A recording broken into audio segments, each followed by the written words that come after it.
So here we go. Welcome, everyone, to this EPP Group talk in the European Parliament in Strasbourg on the next 6 months of the European Union under the rotating presidency of Sweden. And today, there was the Prime Minister of Sweden, Ulf Kristersson, who spoke before the plenary talking about how the EU is facing myriad issues, as you well know, about these challenges, the war in Ukraine, inflation, climate change, post-COVID recovery, what else? He wants a Europe that is, quote, greener, safer, and freer, in addition to a lot of other issues that we hope to cover in these next few minutes.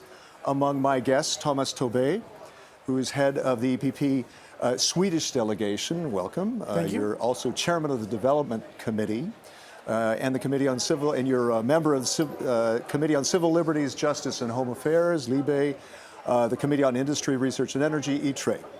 Anna-Michelle Asimakapoulou, and welcome. You're you're the Greek MEP, Vice Chair of the Committee on International Trade, and you're a member of the Economic Committee, Economic Affairs. Paulo Rangel, welcome, Paulo. EPP Group Vice Chair on the LIBE Committee, Civil Liberties, and on the Committees on Constitutional Affairs and Foreign Affairs. Let me kick this off with the war in Ukraine, because that's what the Prime Minister kicked off with. How much more aid can we expect, Paulo, from the European Union? How can that evolve over these next 6 months, briefly? Well, first I would like to say that it was really very reassuring listening to Prime Minister Ulf Kristersson saying that Ukraine is the priority above all priorities. And this has a meaning, and the meaning is that we are going to continue with our financial support, with our humanitarian support, and naturally also with our military support. And I think the big challenge we know now is the tanks issue, where some countries have a major role to play. Is the case especially of Germany. Let's see how the new Minister of Defense will behave on this, because this is really very important to the next months. We know that after March, things can evolve in a very, very, I'd say, dramatic manner, either for one side or the other, and so all the help is necessary. Right. Let me move quickly to migration, Tomas, because that is very much your sandbox. And could we see, finally, a pact on migration? Well, I think it is clear for everyone that we really have an opportunity now. We have a common roadmap between the European Parliament and the Council, setting out that we should adopt the migration pact during this term. Right. And for me, it's very clear that the Swedish presidency has said very clearly that we need to move beyond the nice words. We need now to actually sit down and start negotiate. And I think we will see some real progress during the Swedish presidency. And what is not done during the Swedish presidency, we will have to do during the Spanish presidency. So it's not definite. It depends really on the willingness of the member states, right? To be honest, it depends. There are some division also here in the European Parliament that we need to clear out. And of course, we know that there are some hard questions to be asked also within the Council. Yeah. But I think everybody kind of realized now that we do have a common border. And we need to work together between the member states, because we cannot put the burden on some frontline member states, right, especially in the south of Europe, with Greece, Spain, Italy, Cyprus, Malta. Yep. But also we have seen the war has also caused, of course, now we're talking about Poland, for example. Right. They have received a lot of refugees. So I think in a way, I think more countries are today ready in the Council to actually contribute. To share burden. I would say share the burden, but also to create a management that would mean that we can decrease the irregular migration. Right. Because I think that is the key part. Because if we can do that, then it's also easier to solve the solidarity between the member states. Anna-Michelle, I'd love to get you on that as well, because you are one of the frontline states regarding migration. Yep. How optimistic are you that there could be an agreement these next 6 months? Well, I don't know. Just to give you an idea, I mean, Greece has had 1 million refugees. That's 10% of our population. Yeah. And I was looking at the statistics today, and since 2018, we have saved, in search and rescue operations, 540,000 people. So I don't know if anybody imagines what kind of a burden that is on a society and on a country. Yeah. I'm glad that Europe is starting to realize that we're actually their external borders, and that it's not, you know, a Greek problem. Right. Yeah. Exactly. Yeah. Yeah. And I'm glad that, you know, when our Prime Minister Kyriakos Mitsotakis had Ursula von der Leyen and everybody up in our region on Evros, they saw this hybrid attack from Turkey, Right. weaponizing migrants, which is, you know, the problem with this behavior is, you know, if you let it happen once, then, you know, other people get ideas, and that's not very good. Yeah. Am I hopeful? Yeah. I'd like to be, but, you know, really, this has been a long time coming. I mean, we talk about solidarity, but where is it? You know? Yeah. Where is it? Right. So, Okay. yeah, it would be nice if the Swedish presidency made progress on this. It really would. Right. Paulo, let me move to this another issue of rule of law, because that is something that has been debated hotly over these last few years. And Kristersson said, quote, "We cannot tolerate states restricting media freedom." Yes. And you know, what sort of progress do you see on that angle?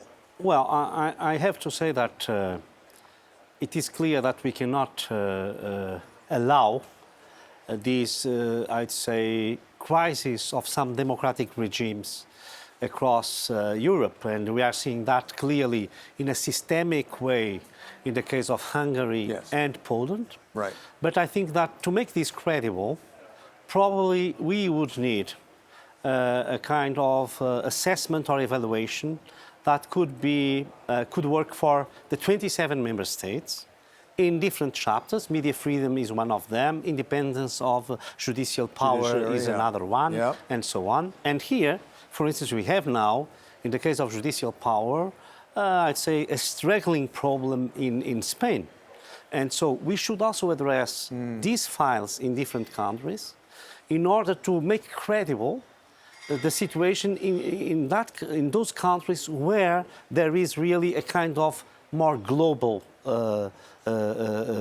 problem, Right. where you see that it's not only the media freedom, it's also the university and academic freedom, is also the ownership of media.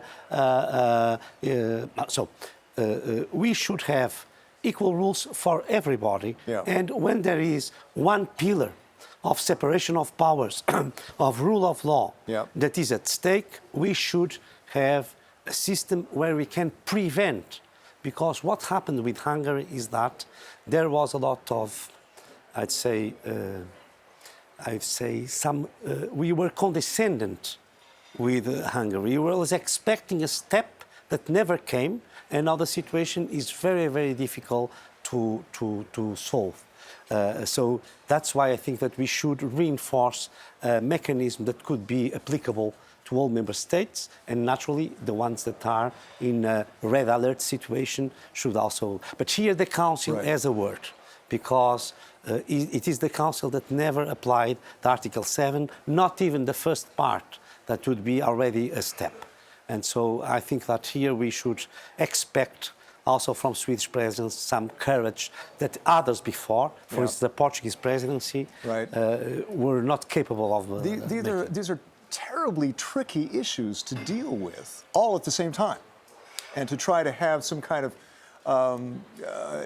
consensus among the EU 27 on these, while challenging certain individual ones on certain issues like Yes. rule of law. It's tricky, isn't it? Yes, this is a very delicate one, because Yeah. you know that this puts also sovereignty of member states, Absolutely. their reputation, prestige, some national sentiment. They are also in discussion when you are speaking about these kind of issues. Yeah. And of course, this makes this problem political politically very sensitive. That is one of the reasons why I think we have here some delays on our roadmap to act. But I wonder if you know the comment from Manfred Weber, the head of the EPP Group, in responding to Mr. Kristersson's speech and saying that you know Sweden has this track record on being able to navigate through these different crises in the past. It's quite interesting. Does that maybe give you hope, Tomas? You know, you being up front and close to you know, but I mean, Kristersson and company. That you know, can he perhaps? This is an EPP-led pro-European government. So in that sense, and ready to do the work. I mean, but we have identified about 350 items that's going to be negotiated in the coming 6 months. Yeah. And of course, it is a lot, and some of the questions are harder than others. But to be honest, it's not really only about the Swedish presidency. This is about.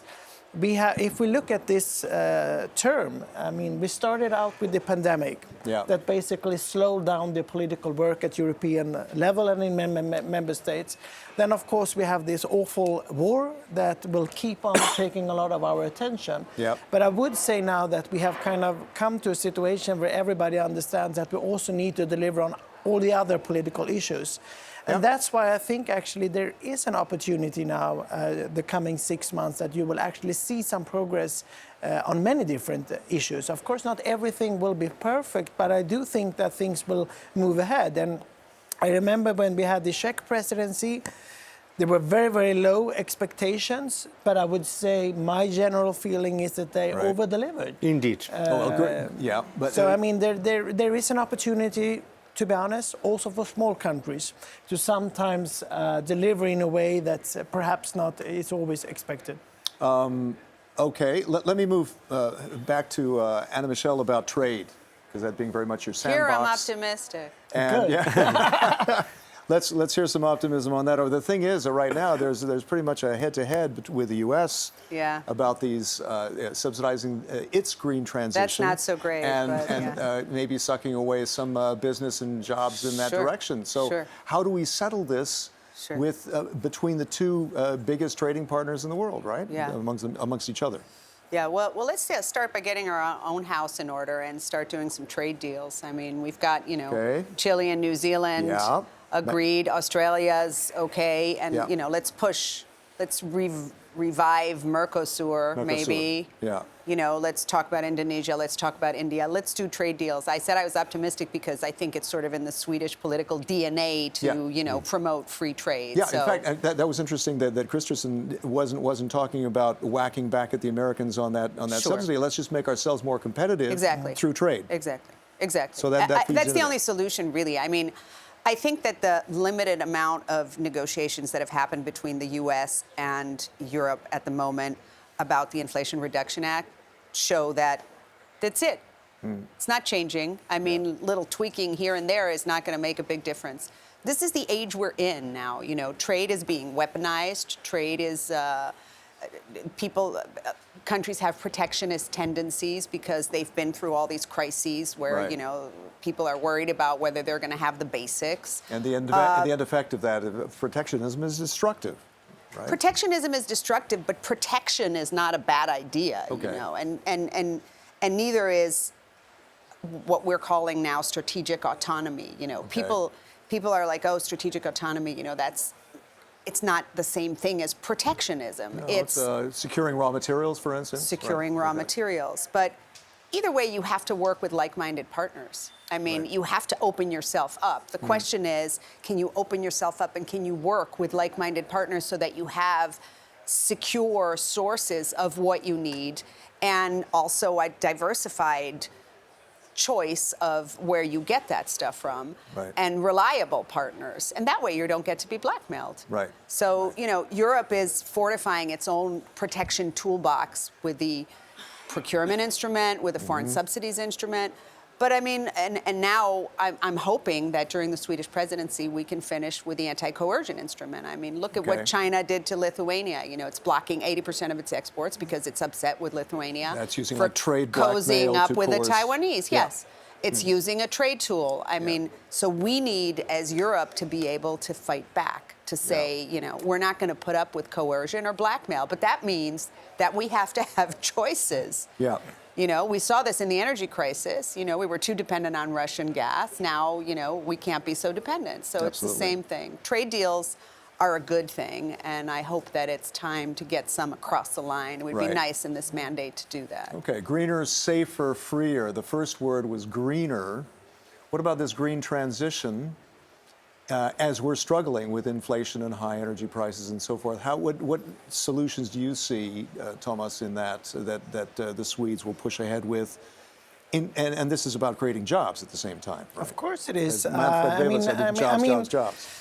On the legislation part, I mean, we will try to finish everything in the climate package of Fit for 55 for sure. But I think perhaps the big political question, and it's been quite clear since the war started, and that we have too much gas dependence in Europe. Right. And of course, we need to move away from that. And of course, we need to invest a lot in renewables. Right. But I also think that we will have a serious question, and this is more politically sensitive. I also think that we do need to have a question about nuclear, because I think for some member states, this will be one of the solutions also that we need to invest in. Right. And basically, this will come down to that we have to make sure that we have both Germany and France on the same side on this energy transition. That's going to be tricky, isn't it? That it is, but I think that is the political question that we need to see some progress, because we cannot have this situation where we have some countries that are basically blocking the development that we actually need. Because in my assessment, when I look at energy security, reaching the climate goals, creating jobs, for me it is clear that we will need everything that is fossil-free. Yeah. And that means both renewables and nuclear, for example. Okay. Paulo, I wanted to shift to the issue of war crimes. I want to go back on the Ukraine war issue. And how, in these next 6 months, can Europe help to lay the groundwork for a war crimes trial at the end of this war? Well, I think that we have here two dimensions. One that is crucial is to have the technical tools and the teams that can, at this moment, gather the evidence on the ground. Okay. For me, this is the most important, even more important than establish a court now. Of course, if we can establish a court for war crimes, this would be, I'd say, ideal. Right. But it's much more important to preserve The evidence. Yeah. Because I'm sure that after the war, we'll have all the means to create and install a court if we are not able to do it before. Yeah. So for me, it's much more important that we have proofs of the war crimes that were committed on the ground of battle. And we have now a lot of evidence, at least the media have reported a lot of evidence that seems really pertinent to a trial like this. Right. For me, this is the most important. A second dimension is working on this war court, in this war tribunal. Here I have to say that we have to be very cautious to grant all the independence and impartiality. This should not be a court of the winners, but a proper court with all the guarantees of independence, impartiality, and that will judge the suspects and that will condemn the ones that are guilty.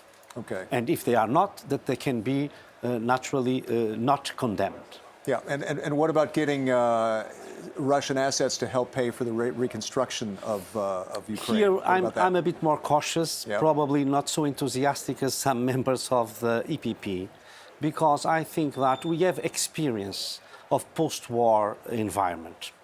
And normally, we should not humiliate the ones that will be defeated.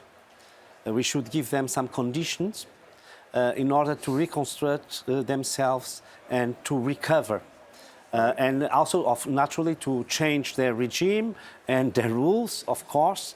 But so here I have to say it's natural that some amounts and assets will be naturally transferred from Russia to the reconstruction of Ukraine. Okay. But let's be a bit cautious about this, because what I think that is very important is to defeat Putin's regime, to have a regime change in Russia, and then to see how we can work with them, because they will be there in any case. Okay, and part of that effort is sanctions. And where could sanctions evolve? Anna Michelle, on a trade level, how much could that be tightened without hurting Europe itself?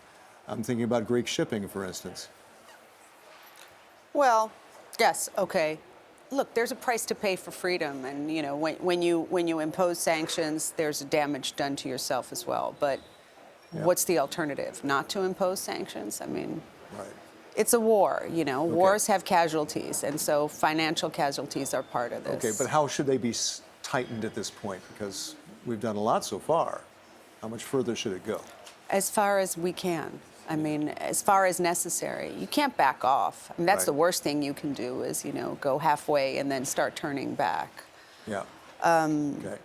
And we need to also work with them, you know, we work with everybody else, I mean, on doing it together, and also get upset at people who aren't doing it. I mean, you know, you can't be imposing sanctions and then, you know, Turkey finds a way to, you know, let them circumvent everything. Yeah. I mean, that doesn't do anything, you Sure. know, and Exactly. so. Yeah. Tomas, maybe I want to ask about accession talks, about enlargement of the Western Balkans. Do you have anything to contribute on that, on the Western Balkans? I mean, those talks? what I would say is that I think, before the horrible war started, I would say that we had a very important discussion within the Union that's basically saying that it is important that we need, of course, there's always the geopolitical dimension. It is important, and of course it is in Russia's and many others' interest to not see a bigger European Union, Yeah. of course. And of course, we have kind of stated that, and we do have some challenges within the Union now, and of course, we have had some discussions basically saying that perhaps we need to have some very, very clear conditions. And I think we have kind of learned our lesson there. But with all that said, I would say that it is in the interest now to, of course, give a very positive signal when it comes to the Western Balkan. That's why it's been also been important with Ukraine, Right. because this is the direction, this is the geopolitical battle that is ongoing, and that's what we need to do now. Yeah, how much, I mean, Paolo, how much, speaking of rule of law, how much could maybe we be a bit soft on certain stipulations to allow these Balkan countries in, because out of the rationalization that they're better in than out at this point? As you know, I'm very much involved in this process because I'm standing rapporteur for Bosnia-Herzegovina. Voilà. But I have to say that the rule of law is really the most difficult point. Because if with member states now that were impeccable in their path to democratization, we have now problems. Of course, we'll have some problems with countries that now they are very, very, let's say, we have a lot of concerns about especially the independence of judiciary and the fight against corruption. And this will apply to almost all the candidates. Some are in a more difficult situation than others, but it's really so. I fully support the idea of having the Western Balkans inside the European Union. I know how important this is geopolitically. We have been giving them very good signs in the last months towards North Macedonia, Albania, Bosnia-Herzegovina, even to Kosovo. Right. We know that Serbia was in this situation that is very ambiguous in the case of the Ukraine war. Montenegro, that was, I'd say, The front runner is now also in a situation that is not so, I'd say, good as it was before. So it's really difficult. So we have to involve ourselves much more there. That Okay. is my idea, is that sometimes we are a bit distracted because we had the pandemic, we had the war, we Yeah. had a lot of problems inside the European Union. Probably we should commit ourselves more in order to help them to do this progress. Yeah, because, yeah. It will be very dangerous to have them inside without solving previously some... As we learned the hard way after the Big Bang of 2004, there were some, as you said, but the longer we wait, the more it might empower the anti-Euro factions within those countries. Yes, right? and you Isn't see, that a danger? especially Because they've been foreign waiting for more than a interference, decade, right? Russia, China, and Turkey, these three are totally, I wouldn't say quite active, they are 100% active in all these countries, Yeah. and some with more success than in others, and this is naturally something that is matter for concern. Anna Michelle, I mean, Greece being right there in the neighborhood, what's in it? What's in it for the EU? What's in it for Greece to take those countries in, as problematic as they are? You know, Greece has always been in favor of that. I mean, Really? you know, obviously we want to, you know, we'd like to have neighbors who share our values and our, you know, democracies and are in the, let's say, Western sphere of influence. Right. But like Paulo said, I mean, you know, the question is, where do you draw the line? I mean, okay, the Ukraine was a largely symbolic move. Everybody knows they're not Sure. ready. You That's know, gonna take a but long we time. did it Yeah. for a different reason. But that's not the case with Montenegro, for example. But I agree with Paulo. We've got to push on in that direction. I think ultimately, if I had to choose which way to go, I'd weigh in favor of moving more quickly in order to make sure that they don't leave our sphere of influence or go in another direction. Right. I think, I'm not saying compromise completely, but certainly move forward. Okay. One quick thing about Kristersson's government, Yeah. because they are in alliance, they have an alliance with the far right. Right? The far right is not in the government, but there's an agreement. And I saw some headline from one of the publications in Brussels asking whether the Swedish government is a hostage to the far right. What do you think, Tomas? Well, I think everybody has to understand the situation that Sweden we're in, and we just had elections. In Sweden, we have huge problems when it comes to gang-related crime. I mean, we have the most deadly shoots in Europe. Sweden is the number one in Europe. We have huge problems when it comes to integration. We used to be a country that could be proud of our energy mix. Now we have huge problems in that sense as well. And that is basically, I would say, why the voters were looking for an alternative. And what we have done now is that we have created an agreement where we actually deal with this substance that we need to deal with these challenges, because Anyway, that is right. expected from the Swedish citizens. Right. Then, of course, there is a big difference between my party and the Sweden Democrats, for sure, and especially when it comes to European affairs. I mean, course. many times I look at the issues of migration, climate. I think European solution. They are more nationalistic oriented. So, of course, there are differences between our parties, Yeah. but we have been very clear now. We have presented a pro-European program for the Swedish presidency. As we heard from Kristersson today. It is very clear on Yeah. all the issues of climate, migration, rule of law. Yeah. So I think if I listen to some colleagues from the left side, I think they are kind of listening to more of the Swedish election debate. They are still there mentally, but of course I would say the proof is in the pudding. Let's see what we actually will deliver, and hopefully after 6 months we can be proud of the Swedish EPP-led presidency. Great. Tomas, Anna Michelle, Paulo, thank you so much for joining me. A lot of whiplash here, going from one issue to the other, but That's I tried to cover as much ground as I possibly could, and I think we did. I think it was great. Thank you, Chris. Thanks, everybody, for being with us on this EPP talk here in the European Parliament. Keep in mind, at EPP Group and eppgroup.eu for any further information. My name is Chris Burns. See you next time.